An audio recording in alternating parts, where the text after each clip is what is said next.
Assalamu alaikum wa rahmatullah. I hope you all will be fine by the grace of Almighty Allah. So, today we will be doing exercise 2. And before doing exercise 2,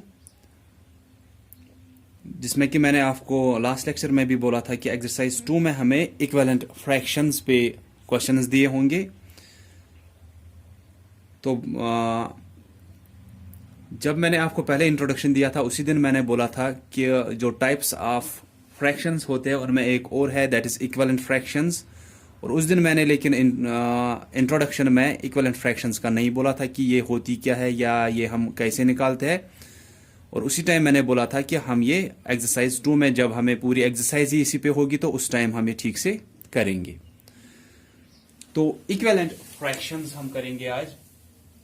equivalent fractions में हमें क्या करना है, एक तो हमें पहले पता होना चाहिए कि इक्विवेलेंट फ्रैक्शंस होती क्या है। देन सेकंड कि इक्विवेलेंट फ्रैक्शंस हम कैसे निकालते हैं। और थर्ड है कि अगर हमें देखना है दो या दो से ज्यादा फ्रैक्शंस इक्विवेलेंट है या नहीं है तो हम वो कैसे देख सकते हैं। फर्स्ट इज इक्विवेलेंट फ्रैक्शंस क्या होता है, देन ये इक्विवेलेंट फ्रैक्शंस हम कैसे बनाते हैं। थर्ड इज कि अब अगर हमें दो फ्रैक्शंस दी है या दो से ज्यादा फ्रैक्शंस दी है, हम कैसे चेक कर सकते हैं कि वो इक्विवेलेंट फ्रैक्शंस है या नहीं है। तो पहले आते हैं कि इक्विवेलेंट फ्रैक्शंस क्या होती है। इक्विवेलेंट फ्रैक्शंस ऐसी फ्रैक्शंस होती है जिनका वैल्यू जो होता है वो सेम होता है। दो या दो से ज्यादा फ्रैक्शंस जो हमें दिखेंगी कि अलग अलग है, कि न्यूमरेटर अलग हो सकता है, डिनोमिनेटर अलग हो सकता है, लेकिन जब हम देखेंगे कि उन फ्रैक्शंस का वैल्यू जो होगा वो सेम होगा तो ऐसी फ्रैक्शंस को हम इक्विवेलेंट फ्रैक्शंस बोलते हैं। जैसे कि अगर हम यहां पे दो चीजें लेंगे ऐसे, this is the first thing, एक बराबर ऐसी एक और चीज बराबर इसी साइज की, लेंथ की, ब्रेड्थ की, बराबर यही चीज हम लेंगे, आइडेंटिकल या सिमिलर थिंग हम लेंगे। तो ये दोनों चीजें हमें बराबर है। तो अब हम इस चीज के करेंगे 4 इक्वल पीसेस। ठीक है, दैट मीन्स हम फ्रैक्शंस में अब देख रहे हैं। तो एक चीज ली, उसके हमने बराबर 4 हिस्से किए। ये जो है ये भी यही दूसरी चीज है, दैट मीन्स कि सेम है, सिमिलर है, आइडेंटिकल थिंग है। जैसे ये है वैसी ही ये भी है। यहां पे हम करेंगे इसके 6 इक्वल पीसेस, 1 देन 2 3 4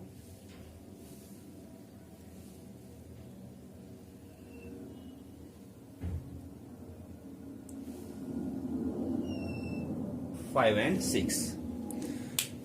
दो चीजें हैं, आइडेंटिकल है, दैट मीन्स ये सेम है। अब इस चीज के हमने 4 हिस्से किए, 1 2 3 4। एक चीज उसके हिस्से हमने 4 किए। अब यहां पे फिर से वही चीज ली, लेकिन यहां पे हमने पार्ट्स कितने किए, हिस्से कितने किए हैं, 6 हिस्से किए। 1 2 3 4 5 6। यहां पे 4 हिस्से किए, यहां पे 6 हिस्से किए। फॉर एग्जाम्पल कि हम बोल रहे हैं कि हम इसमें से 2 हिस्से ले रहे हैं। ठीक है, ये 2 हिस्से हम ले रहे हैं या शेड कर रहे हैं। यहां पे हम 3 हिस्सों को शेड कर रहे हैं या 3 हिस्से हम यहां पे ले रहे हैं।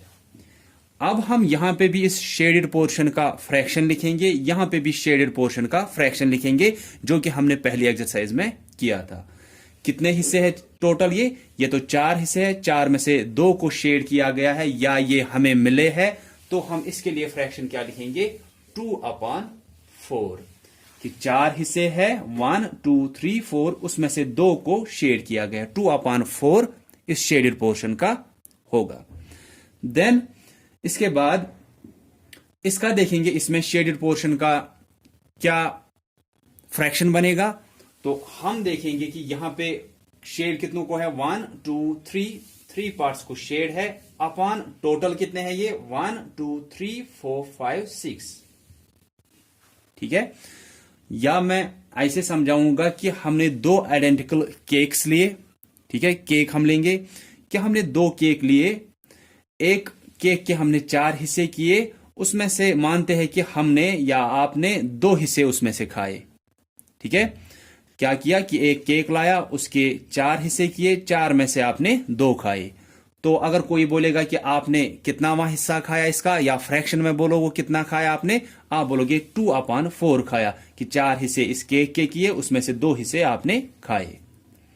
अब दूसरे को हम वही केक दूसरे को भी ला रहे हैं, दूसरे बंदे के लिए, ठीक है, या दूसरे स्टूडेंट के लिए। तो यहां पे लेकिन हम छोटे छोटे 6 पीसेस, बराबर 6 पीसेस कर रहे हैं। वहां पे कितने किए थे? 4, उसमें से 2 आपने खाए, 2/4 फ्रैक्शन बन गई। यहां पे भी वही चीज है, वही उसी टाइप का केक है, बराबर उसी लेंथ का, उसी साइज का हम बोलेंगे। तो यहां पे हमने 6 पीसेस किए, उसमें से 3 पीसेस उस दूसरे स्टूडेंट को दिए। अब अगर हमें देखना है या हम पूछेंगे कि ज्यादा इसने खाया या इस स्टूडेंट ने खाया, जिसने इसमें से 4 में से 2 हिस्से खाए उसने ज्यादा खाया, या जिसने यहां पे 6 में से 3 हिस्से खाए, 3 पार्ट्स खाए। ठीक है, तो जब हम देख रहे हैं कि अगर हम ऐसे देख रहे हैं, इसने क्या खाया है, इसने इस केक का हाफ खाया है, हाफ वहीं पे रखा है। अगर ये दूसरा केक वैसा ही जो है, इसमें भी इसने क्या किया है, इस दूसरे स्टूडेंट ने, इसने यहां पे हाफ खाया है इस केक का, और हाफ वहीं पे रखा है। 4 में से 2 हिस्से, दैट मीन्स इसने हाफ केक खाया है। 6 में से 3 हिस्से मीन्स इसने भी हाफ खाया है। तो इस 2/4 और इस 3/6 का क्या हमें अब आ रहा है कि ये दोनों तो सेम वैल्यू के हैं, क्योंकि ये भी हाफ है इसी केक का, ये भी हाफ है इसी केक का। लेकिन दिख तो रही है ये फ्रैक्शंस अलग अलग, लेकिन वैल्यू जब हम देख रहे हैं वो सेम आ रहा है, कि इसका भी हाफ आया वैल्यू, इसका भी हाफ आया। 1/2 इसका भी वैल्यू आ रहा है, 1/2 इसका भी वैल्यू आ रहा है। तो ऐसी ही फ्रैक्शंस जिनका वैल्यू सेम होगा, न्यूमरेटर डिनोमिनेटर अलग हो सकता है, लेकिन वैल्यू सेम जब आएगा फ्रैक्शंस का, तो इन्हीं फ्रैक्शंस को हम इक्विवेलेंट फ्रैक्शंस बोलते हैं। 2 or more than 2 fractions which have the same value are called equivalent fractions. तो ये हुआ डेफिनेशन की इक्विवेलेंट फ्रैक्शंस क्या होती है। अब सेकंड जो मैंने बोला था कि पहला तो यही था कि इक्विवेलेंट फ्रैक्शंस क्या होती है, 2 या 2 से ज्यादा फ्रैक्शंस जिनका वैल्यू सेम होगा। अब कि ये इक्विवेलेंट फ्रैक्शंस हम कैसे बनाते हैं, ठीक है। तो हम एक फ्रैक्शन लेंगे 1/2। अब हमें इसकी इक्विवेलेंट फ्रैक्शंस बनानी है। देखो, इक्विवेलेंट फ्रैक्शंस हम 2 तरीकों से बनाते हैं। या तो हम न्यूमरेटर और डिनोमिनेटर को सेम नंबर से मल्टीप्लिकेशन करते हैं, दैट मीन्स कि इस न्यूमरेटर को भी 2 से मल्टीप्लिकेशन करेंगे, डिनोमिनेटर को भी 2 से मल्टीप्लिकेशन करेंगे। तो इस हिसाब से जो हमें नई फ्रैक्शन वहां से मिलेगी वो इसी 1/2 की इक्विवेलेंट फ्रैक्शन होगी। या इस 1 को 3 से मल्टीप्लिकेशन करेंगे, उसी टाइम इस 2 को भी 3 से मल्टीप्लिकेशन करेंगे।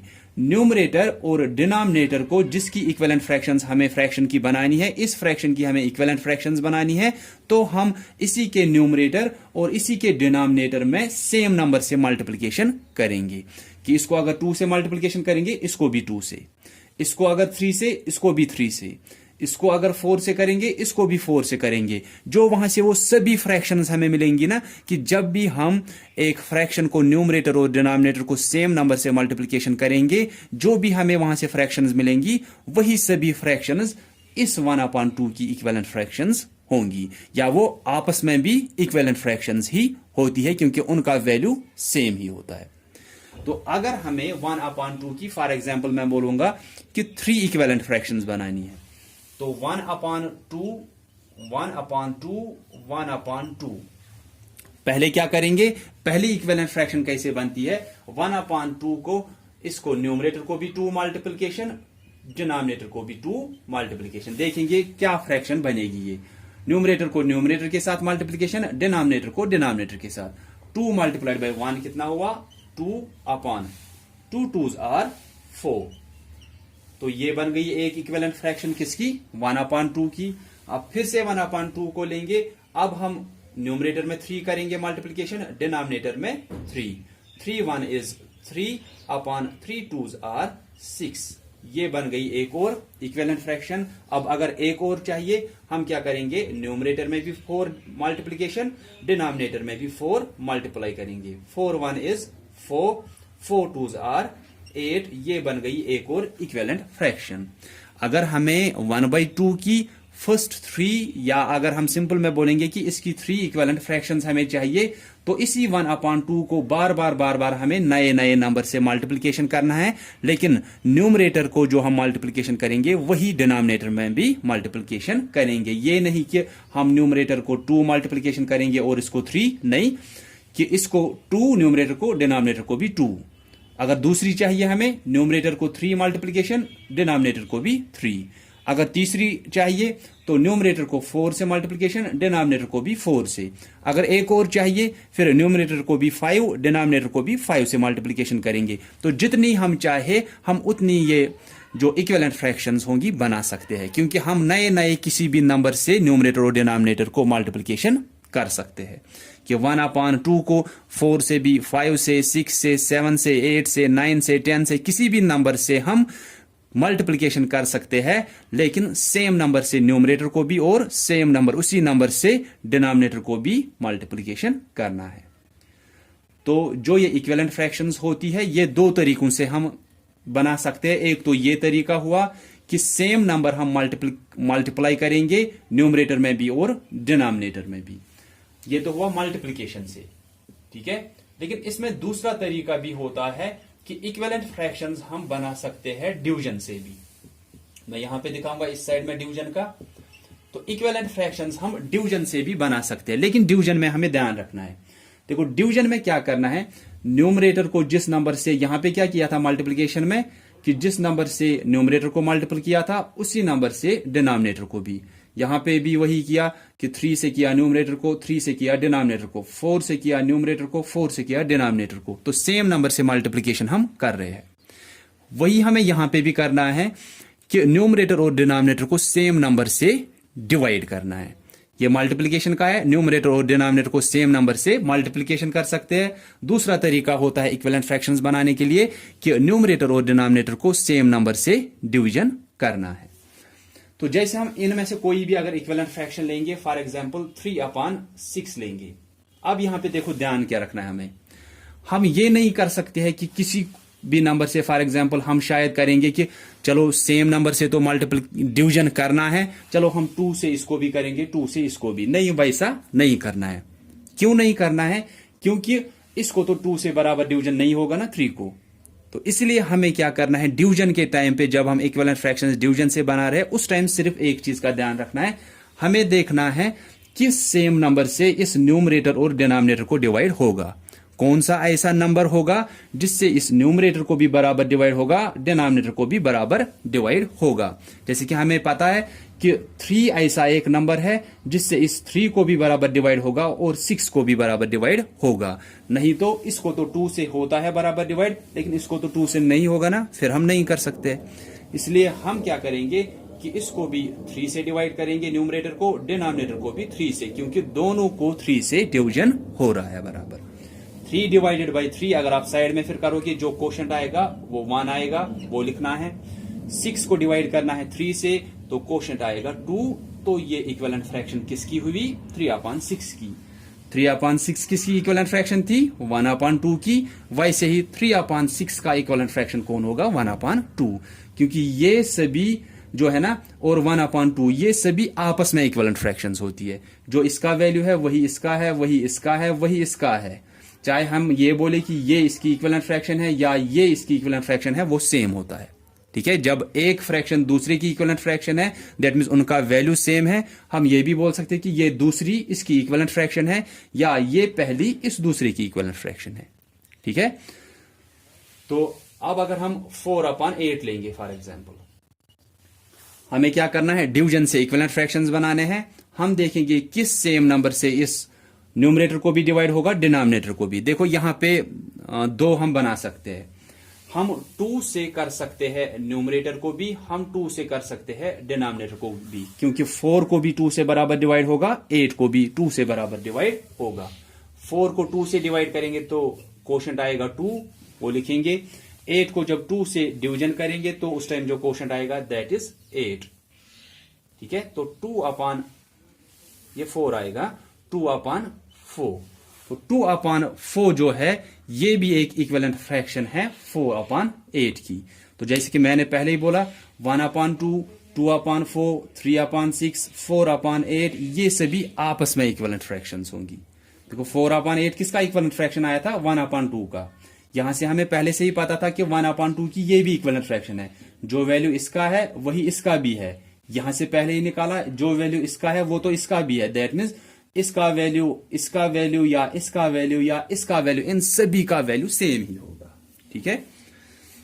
तो अब अगर किसी को अंदाजा नहीं हो रहा है, फॉर एग्जाम्पल अंदाजा नहीं हो रहा है कि डिवीजन के टाइम पे कि किस सेम नंबर से हम डिवीजन कर सकते हैं, तो मैं यहां पे आपको सिंपल में दिखाऊंगा ये कैसे हम देख सकते हैं कि किस सेम नंबर से हम डिवीजन कर सकते हैं। मल्टीप्लिकेशन का तो ठीक है कि 2 से ही स्टार्ट करना है, 3 से, उसके बाद 4 से, 5 से, 6 से, लेकिन डिवीजन से कैसे हम, मतलब अगर अंदाजा नहीं हो रहा है कि किस सेम नंबर से इन दोनों को डिवीजन होगा, तो हम क्या कर सकते हैं, आपको फैक्टर्स निकालने आते हैं। तो 3 के फैक्टर्स कौन होंगे? फैक्टर्स ऑफ 3 मींस कि 3 को किस किस नंबर से बराबर डिवीजन होगा, वो इसके फैक्टर्स हुए। 1 से इसको बराबर डिवाइड होता है और खुद के नंबर से भी बराबर डिवाइड होता है, बाकी किसी भी नंबर से इसको डिवीजन बराबर नहीं होता है।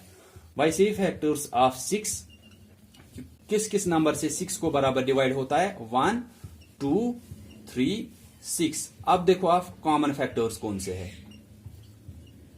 कॉमन फैक्टर्स, देखो कॉमन फैक्टर्स में 1 आता है। 1 को छोड़ो क्योंकि उससे डिवीजन करने से तो कोई फर्क नहीं पड़ेगी, वो वापस वही नंबर मिलेगा। उसके बाद 3 है कॉमन। तो जो जो आपको कॉमन फैक्टर मिलेगा ना, उससे आप डिवीजन यहां पे न्यूमरेटर और डिनोमिनेटर को कर सकते हो। कॉमन फैक्टर 3 आया तो इसीलिए न्यूमरेटर को भी 3 से होगा, डिनोमिनेटर को भी 3 से। हमने कॉमन फैक्टर्स निकाले, इसके फैक्टर्स निकाले, इसके फैक्टर्स निकाले, फिर देखे कॉमन फैक्टर्स कौन से, 3 कॉमन आ रहा है, तो न्यूमरेटर और डिनोमिनेटर को हम 3 से डिवीजन कर सकते हैं, हमें वहां से इक्विवेलेंट फ्रैक्शन मिलेगी। ठीक है। तो ये हुआ कि इक्विवेलेंट फ्रैक्शंस 2 तरीकों से निकालते हैं। आप अगर मल्टीप्लिकेशन का ही याद रखोगे तो वहां पे आपको इस एक्सरसाइज में ज्यादा पूछा भी नहीं गया है। सिर्फ आपको जैसे पहला क्वेश्चन इस एक्सरसाइज में 5.2 में पहला क्वेश्चन जो है ना, वो आपके find 4 equivalent fractions for each of the following fractions, कि वहां से जो आपको फ्रैक्शंस दी है उनके 4 इक्विवेलेंट फ्रैक्शंस बनाने हैं। तो आप सिंपल में मल्टीप्लिकेशन से ही बनाओ, क्योंकि आपको नहीं बोला गया है कि मल्टीप्लिकेशन से बनाने हैं या डिवीजन से बनाने हैं, तो आप सिंपली मल्टीप्लिकेशन से बनाओ क्योंकि उससे आसान होता है। तो अब 4 इक्विवेलेंट फ्रैक्शंस बनानी है। जैसे कि ए पार्ट आपको 3/4 दिया है, 3/4 की 4 इक्विवेलेंट फ्रैक्शंस बनानी है। तो पहली हम कैसे बना सकते हैं, तो ये फॉर एग्जांपल ये ए पार्ट है, तो ये ए पार्ट है। तो पहली हम इसकी कैसे बनाएंगे, हम यहां पे लिखेंगे, साइड में आप कर भी सकते हो या यहीं पे लिख सकते हो कि अब इसकी 4 इक्विवेलेंट फ्रैक्शंस बनानी है। तो पहले न्यूमरेटर को भी 2 से मल्टीप्लिकेशन, डिनोमिनेटर को भी 2 से multiplication. 2 3s are 6/2 4s are 8 हुई 1। अब फिर से यही 3/4 जिसकी हमें इक्विवेलेंट फ्रैक्शंस बनानी है, उसी को नए नए नंबर से मल्टीप्लिकेशन करेंगे, न्यूमरेटर और डिनोमिनेटर को। अब 3 से करेंगे न्यूमरेटर को भी, डिनोमिनेटर को भी। 3 3s आर 9, 3 4s आर 12, बन गई एक और। इसके बाद फिर से 3/4 लेंगे, 4 यहां पे भी, न्यूमरेटर में भी, डिनोमिनेटर में भी। 4 3s आर 12/4 4s आर 16, तो हो गई 3। हमें तो 4 चाहिए। तो अब चौथी हम कैसे बनाएंगे वहां पे, तो 3/4 की इक्विवेलेंट फ्रैक्शंस बना रहे हैं। पहले न्यूमरेटर और डिनोमिनेटर में 2 से मल्टीप्लिकेशन किया, फिर से 3/4 को न्यूमरेटर को 3 से, डिनोमिनेटर को भी 3 से, फिर से 3/4 को न्यूमरेटर को 4 से, डिनोमिनेटर को भी 4 से, क्योंकि हमें 4 चाहिए। तो अब 3/4 फिर से लेंगे क्योंकि हमें इसकी इक्विवेलेंट फ्रैक्शन बनानी है। अब 5 से न्यूमरेटर को भी, डिनोमिनेटर को भी। 3 5s आर 15, 5 4s आर 20। तो उसके बाद आप लिखोगे 4 equivalent fractions, 4 equivalent fractions of, किसकी हमने निकाली, 3/4 की। कौन सी आई अब, 6/8 ये आई, देन 9/12, देन 12/16, देन 15/20। तो ये इक्विवेलेंट फ्रैक्शंस हमने बनाई 3/4 की। कैसे? मल्टीप्लिकेशन से, क्योंकि हमें नहीं दिया गया है किस मेथड से आपको निकालना है, तो हम सिंपल में मल्टीप्लिकेशन से निकाल सकते हैं। पहले 2 से करेंगे, फिर 3 से, फिर 4 से, फिर 5 से। जो फ्रैक्शन के, जिस फ्रैक्शन के हमें निकालने हैं इक्विवेलेंट फ्रैक्शंस, उसी को नए नए नंबर से हम मल्टीप्लिकेशन करेंगे। सो क्वेश्चन नंबर 1 में हमें सिर्फ इतना ही करना है, 4 इक्विवेलेंट फ्रैक्शंस, उन फ्रैक्शंस की हमें निकालनी है। देखिए, जो मैंने आपको पहले ही बोला था कि इसमें आज हमें एक तो इक्विवेलेंट फ्रैक्शंस देखना है। वो क्या हुआ, वो तो मैंने पहले ही बोला कि 2 या 2 से ज्यादा फ्रैक्शन जिनका वैल्यू सेम होगा। फिर मैंने आपको दिखाया कि कैसे हम निकाल सकते हैं इक्विवेलेंट फ्रैक्शंस। मल्टीप्लिकेशन से भी, डिवीजन से भी आसान रहता है मल्टीप्लिकेशन का। तो आप एक्सरसाइज 5.2 में, क्वेश्चन नंबर 1 में मल्टीप्लिकेशन से ही निकालोगे। देन जो एक और मैंने बोला था कि हम कैसे बोल सकते हैं, जैसे 1/2 और 2/4 है, हम कैसे चेक कर सकते हैं। जैसे कि जो आपको एक्सरसाइज 5.2 है ना, उसका जो दूसरा क्वेश्चन है, वो इसी के बेस पे हम कर सकते हैं, सॉल्व कर सकते हैं कि हमें 3 दिए होंगे, एक का वैल्यू निकालना है कि ये दिया होगा, ये न्यूमरेटर, ये डिनोमिनेटर दिया होगा, ये न्यूमरेटर भी दिया होगा, हमें फिर ये डिनोमिनेटर निकालना होगा। वहां से ही दिया गया है कि ये इक्विवेलेंट फ्रैक्शंस है। अब सिर्फ इसका वैल्यू निकालो। यहां पे x या y या z कुछ भी दिया होगा, उसका वैल्यू निकालना है। या ये दिया होगा, ये भी दिया होगा, ये भी दिया होगा, ये निकालना होगा। तो 4 वैल्यूज में से 3 दिए होंगे, एक निकालना है। वो कैसे निकालेंगे कि इक्विवेलेंट फ्रैक्शंस तो ये है। अब हम कैसे चेक कर सकते हैं कि ये इक्विवेलेंट फ्रैक्शंस है या नहीं है? ठीक है, तो देखो हम कैसे करेंगे। हम इसका जो न्यूमरेटर है, इसको इसके डिनोमिनेटर के साथ मल्टीप्लिकेशन करते हैं। पहले वाले के न्यूमरेटर को दूसरी फ्रैक्शन के डिनोमिनेटर के साथ मल्टीप्लिकेशन करेंगे। 1 मल्टीप्लाइड बाई 4, 1 मल्टीप्लाइड बाई 4 कितना हुआ? ये तो 4 हुआ। अब इसके बाद इसके डिनोमिनेटर को इसके न्यूमरेटर के साथ मल्टीप्लिकेशन करेंगे। ठीक है, ये आ गया 2 मल्टीप्लाइड बाई 2, 2 2s आर 4। ठीक है, इसके न्यूमरेटर को, पहली फ्रैक्शन के न्यूमरेटर को दूसरी फ्रैक्शन के डिनोमिनेटर के साथ मल्टीप्लिकेशन किया, वो कितना आया? 4। अब पहली फ्रैक्शन के डिनोमिनेटर को दूसरी फ्रैक्शन के न्यूमरेटर के साथ मल्टीप्लिकेशन किया, इसको क्रॉस मल्टीप्लिकेशन बोलते हैं। ठीक है, तो 2 2s आर 4। यहां पे कितना आया? 4 आया। यहां पे कितना आया? 4 आया। तो अगर ये मल्टीप्लिकेशन करने के बाद हमें सेम आ रहा है, तो हम बोलेंगे कि ये दोनों फ्रैक्शन जो है ये इक्विवेलेंट फ्रैक्शंस है। कि अगर ये हम लेंगे कि इसकी जगह पे a, ठीक है, अपान इसकी जगह पे b इज इक्वल टू इसकी जगह पे c, इसकी जगह पे d। हम कब बोल सकते हैं कि a अपान b सच में c अपान d के बराबर होगा? ये इक्वल की साइन हम तभी लगा सकते हैं जब ये इक्विवेलेंट होंगी ये फ्रैक्शंस। ठीक है, तो हम कब ये इक्विवेलेंट बोल सकते हैं ये दोनों है? जब इन दोनों को मल्टीप्लिकेशन करने के बाद, दैट मीन्स a को अगर d से मल्टीप्लिकेशन करेंगे, वो बराबर आना चाहिए अगर b को c के साथ मल्टीप्लिकेशन करेंगे। इन दोनों का वैल्यू जैसे यहां पे निकाला 4 आया। ठीक है, इन दोनों का। फिर इन दोनों का वैल्यू जैसे यहां पे निकाला, वो भी 4 आया। ये कि हियर 1 मल्टीप्लाइड बाई 4, यहां पे लिख भी सकते हैं इसके बाद कि 1 मल्टीप्लाइड बाई 4 किसके बराबर आया? 2 मल्टीप्लाइड बाई 2। तो इसके बाद हम लिखेंगे यहां पे हेंस 1/2 इज इक्वल टू 2/4। ऐसे हेंस 1/2 इज इक्वल टू 2/4। ठीक है, जैसे कि अगर हम ऐसे लेंगे 2/4, हमें बोलना है कि ये बराबर है क्या? 3/5 को। ठीक है, हमें बोलना है कि ये इक्विवेलेंट फ्रैक्शंस है या नहीं है। तो हम क्या करेंगे? हम पहले के न्यूमरेटर को दूसरे के डिनोमिनेटर के साथ मल्टीप्लिकेशन करेंगे। 2 मल्टीप्लाइड बाई 5 कितना होगा? ये 10 होगा। ठीक है, अब इसके डिनोमिनेटर को इसके न्यूमरेटर के साथ मल्टीप्लिकेशन करेंगे। 4 मल्टीप्लाइड बाई 3, ये 12 हुआ। यहां पे 10 आया, यहां पे 12 आया। तो इन दोनों का मल्टीप्लिकेशन करने के बाद सेम नहीं आया, हम बोलेंगे 2 मल्टीप्लाइड बाई 5, ये इज नॉट होता है, इज नॉट इक्वल टू, ये हुआ इक्वल टू, ये हुआ is not equal to, is not equal to 4 multiplied by 3। जब इनका मल्टीप्लिकेशन करने के बाद सेम नहीं आया, 10 या हेंस कौन से थे ये? 2/4 इज नॉट इक्वल टू 3/5, या हम बोलेंगे hence 2/4 and 3/5 are not equivalent fractions.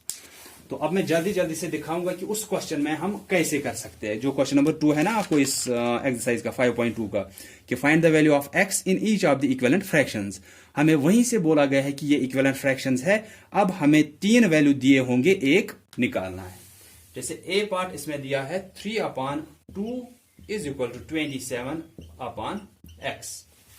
देखो हम क्या करेंगे, अगर ये इक्विवेलेंट है इसका मतलब है अगर इन दोनों को मल्टीप्लिकेशन करेंगे वो बराबर आना चाहिए इन दोनों के मल्टीप्लिकेशन के साथ।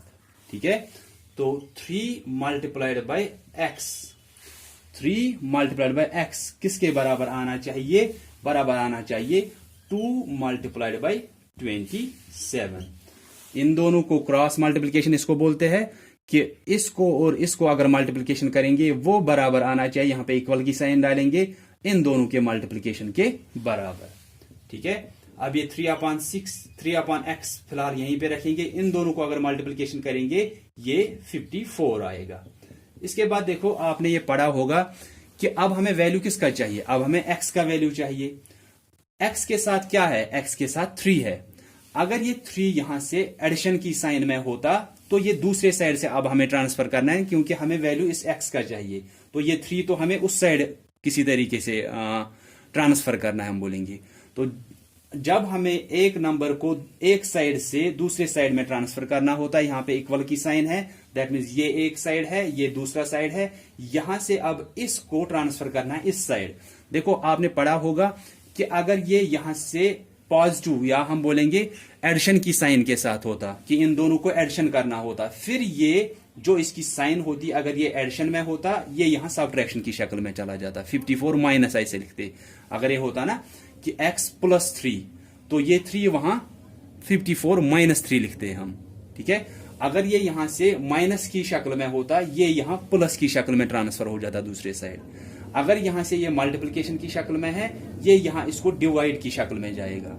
अगर यहां से ये इसको डिवीजन की शक्ल में होगा, वहां से ये मल्टीप्लिकेशन की शक्ल में जाता है। तो जो इसको यहां से इसके साथ होता है ना कि हम बोलेंगे साइन के साथ, जिस तरीके से ये दोनों जुड़े होंगे, अगर प्लस की साइन के साथ ये जुड़े हैं तो ये वहां माइनस की साइन के साथ जाता है। अगर ये माइनस में होगा यहां से, ये वहां प्लस में जाता है। अगर यहां मल्टीप्लिकेशन में होगा, यहां ये डिवीजन में जाता है। ठीक है, तो x को हम यहीं पे रखेंगे, वहां पे पहले से ही 54 है, ये यहां पे क्या है मल्टीप्लिकेशन की शक्ल में, तो ये यहां डिवीजन की शक्ल में जाएगा, या आप 54 डिवाइडेड बाई 3 भी दिखा सकते हो। इसके बाद हम करेंगे 3 से डिवीजन 54 को। 3 1 इज 3, ये 2 आएगा, सब्ट्रैक्शन करने के बाद यहां से 4 नीचे आएगा, 3 के टेबल में 24, 3 8 आर 24, तो कितना आया आंसर 18। तो x क्या निकला, x हमें निकला 18। ठीक है,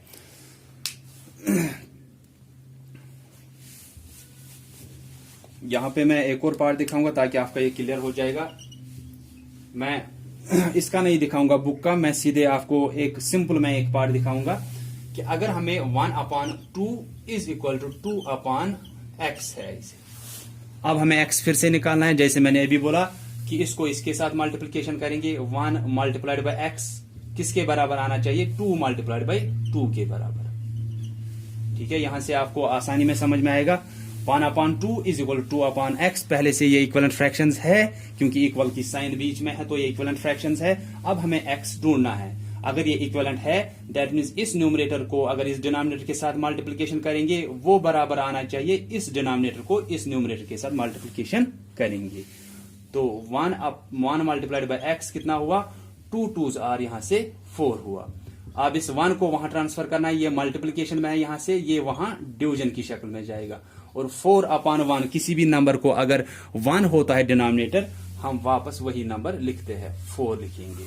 तो x किसके बराबर आया, 4 के बराबर। ठीक है, तो इसी के बेस पे आप क्वेश्चन नंबर 1 और क्वेश्चन नंबर 2 करना। अगर फिर किसी को कहीं पे भी कंफ्यूजन होगा तो वो पूछ सकते हैं। So that's all about this exercise 5.2। So thanks all of you for listening carefully. Allah Hafiz.